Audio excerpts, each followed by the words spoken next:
朋友们，大家好！今天上来看一下小鸟，因为差不多有7天没有看它了。现在我带大家来看一下这个小鸟已经长得怎么样了。好，现在跟着我的镜头去看一下。朋友们，大家好！现在看到了吗？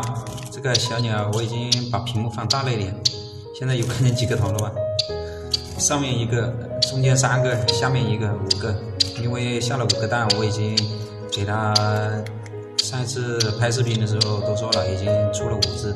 大家看一下，现在这个小鸟已经快长一点小羽毛了。